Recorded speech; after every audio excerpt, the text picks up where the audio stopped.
I heard the banging on my front door like thunder on a clear day, sudden, jarring, and definitely not good news. Something in my gut told me this wasn't going to be your average neighborly visit. Then, just like that, the door was flung open with a force that nearly ripped it off the hinges. 3 guys in matching HOA-branded shirts stormed in, shouting about infractions and brandishing a paper like it was an official court order. I froze for a second, staring in disbelief. Are you kidding me?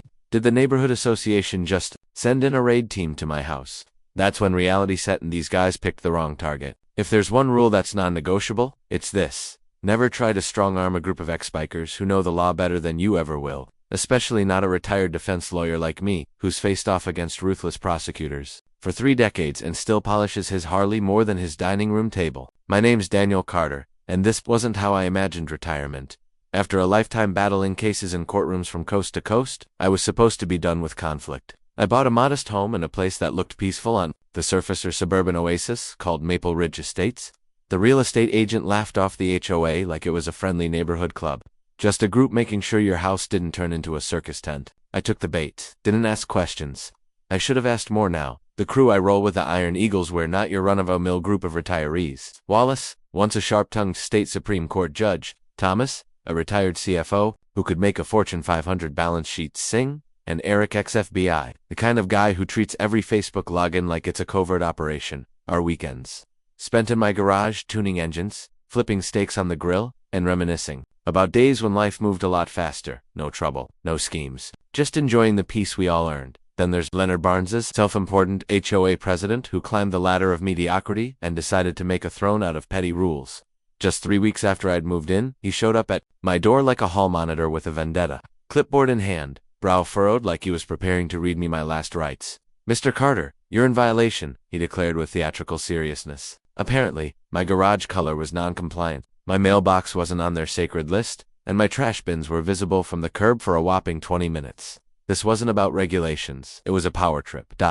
I figured I'd play along. I repainted the garage, installed an HOA-approved mailbox, and hustled the trash cans out of sight so fast I nearly pulled a muscle, but appeasement only fueled the fire.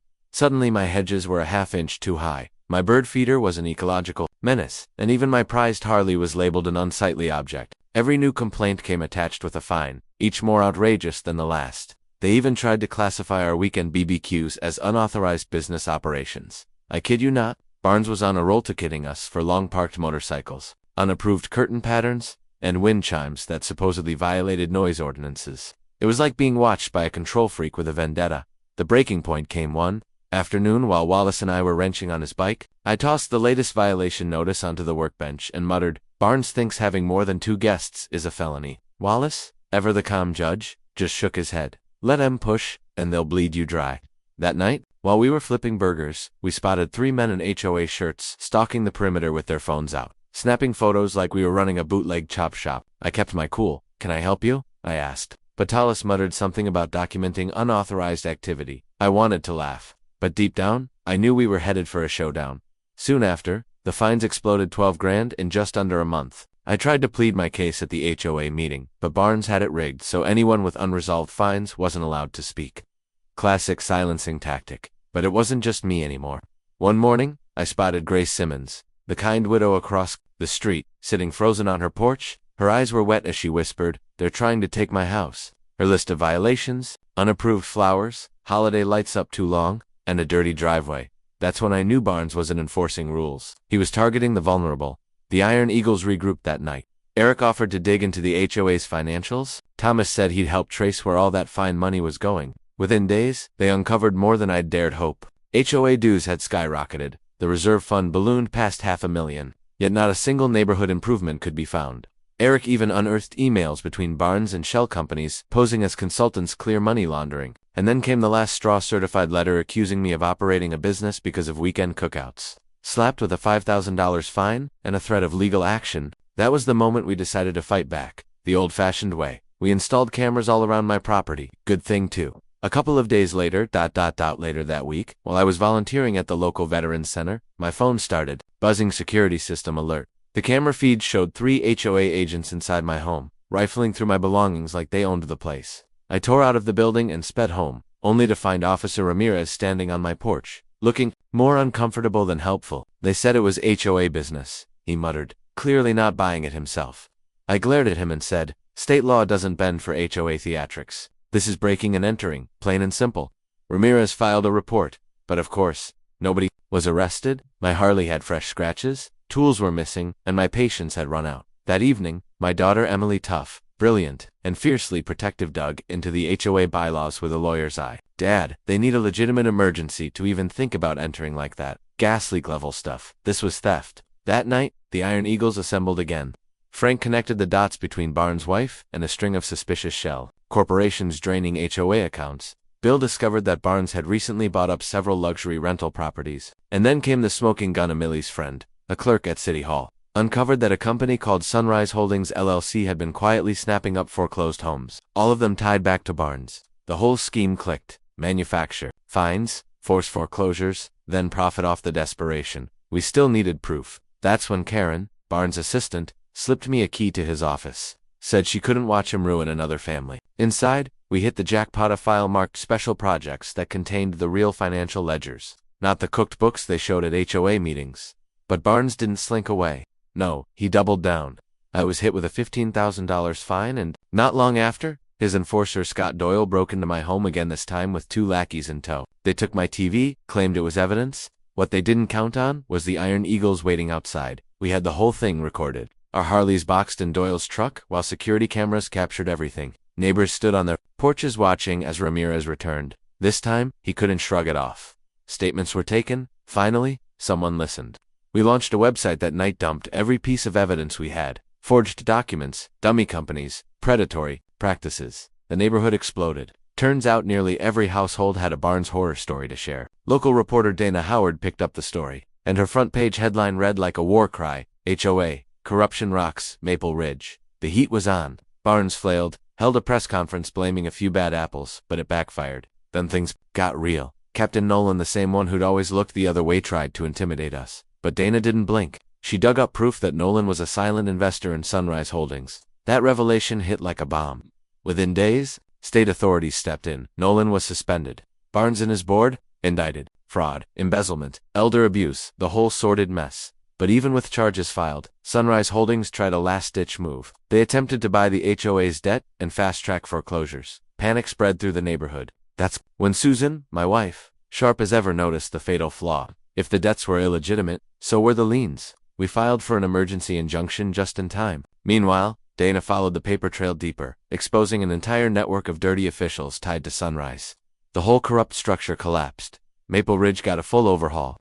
The HOA was restructured, fees slashed, and arbitrary rules eliminated. Grace kept her home. Families who had already lost theirs were offered restitution. That summer, we threw the biggest block party the neighborhood had ever seen. Grace hugged me and whispered, "You saved our homes, Daniel."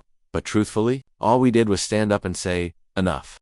Later, as we sat by the fire pit, Thomas raised his glass and said, "Here's to Daniel Carter. Can't even retire without stirring up a revolution." We all laughed, but deep down, I knew this was bigger than just fighting Barnes. We had reclaimed our dignity and our community. Later that week, while I was helping out at the Veterans Center, my phone buzzed with an alert from my home security system. The live feed showed 3 HOA members tearing through my house like it was theirs. I dropped everything and rushed back, only to find Officer Ramirez awkwardly lingering on my porch. "They say it's HOA authorized," he mumbled, clearly not convinced. I locked eyes with him and said, "This isn't some HOA gray area, this is flat-out trespassing." He filled out a report, but predictably, nobody ended up in cuffs. My Harley had been scraped, tools were missing, and my tolerance had hit its limit. That night, my daughter Emily, sharp as a tack and fiercely determined, pored over the HOA's rulebook. They can only enter without permission for real emergency gas leaks, not inspections. This was illegal. That same evening, the Iron Eagles regrouped. Frank uncovered a trail linking Barnes' wife to shady shell companies draining HOA funds. Bill tracked recent purchases. Barnes made rentals. Then Emily's friend, who worked at City Hall, uncovered a bombshell. A company called Sunrise Holdings LLC was snapping up foreclosed homes, and every single one traced back to Barnes. The plan was clear: stack up fines, force people out, and cash in. We needed solid evidence. That's when Karen, Barnes' assistant, handed me a key to his office, saying she couldn't stomach what he was doing anymore. Inside, we found the mother lode, a folder labeled Special Projects with actual financial records, not the sanitized versions they shared in public. But Barnes wasn't backing down. I was suddenly hit with a $15,000 violation notice, and Not long after, his muscle Scott Doyle broke into my place again, this time dragging 2 thugs. They hauled off my TV, claiming it was for evidence. What they didn't realize was that the Iron Eagles were ready. We captured it all. Our Harleys boxed Doyle's truck in. Cameras caught everything, and the neighbors were out in force. Ramirez came back, but this time, he couldn't brush it off. He had to take statements. That night, we launched a website dumping every shred of proof: fake companies, fraud, and years of intimidation. The community blew up. Turns out almost everyone had their own story about Barnes. Dana Howard, a local journalist, picked up the story. Her headlines said it all: HOA corruption rocks Maple Ridge. Suddenly, Barnes was scrambling. He held a press event, trying to spin it all as a few rogue members, but it flopped hard. Then it escalated. Captain Nolan, the same officer who'd always given Barnes a pass, tried to threaten us into silence. But Dana wasn't fazed. She uncovered that Nolan was secretly profiting from Sunrise Holdings. That revelation was a bombshell. State investigators moved in. Nolan was suspended. Barnes and his entire board slapped with charges: fraud, money laundering, elder abuse, and more. Even after being indicted, Sunrise Holdings made one last desperate move. They tried to buy up HOA debt and rush foreclosures through. Panic spread, but Susan, my ever-observant wife, spotted the loophole. Fake debts mean fake liens. We rushed to court and filed for an emergency injunction. At the same time, Dana followed the money trail further, exposing a web of corrupt public officials linked to Sunrise. The whole network collapsed under the weight of its own corruption. Maple Ridge transformed overnight. The HOA was rebuilt from the ground up. Lower dues, reasonable rules, and full transparency. Grace got to stay in her home. Families who'd been wronged got compensation. That summer, we hosted the biggest block party the neighborhood had ever seen. Grace hugged me, tears in her eyes, and whispered, "You saved us, Daniel." But the truth, we just stood up and fought back.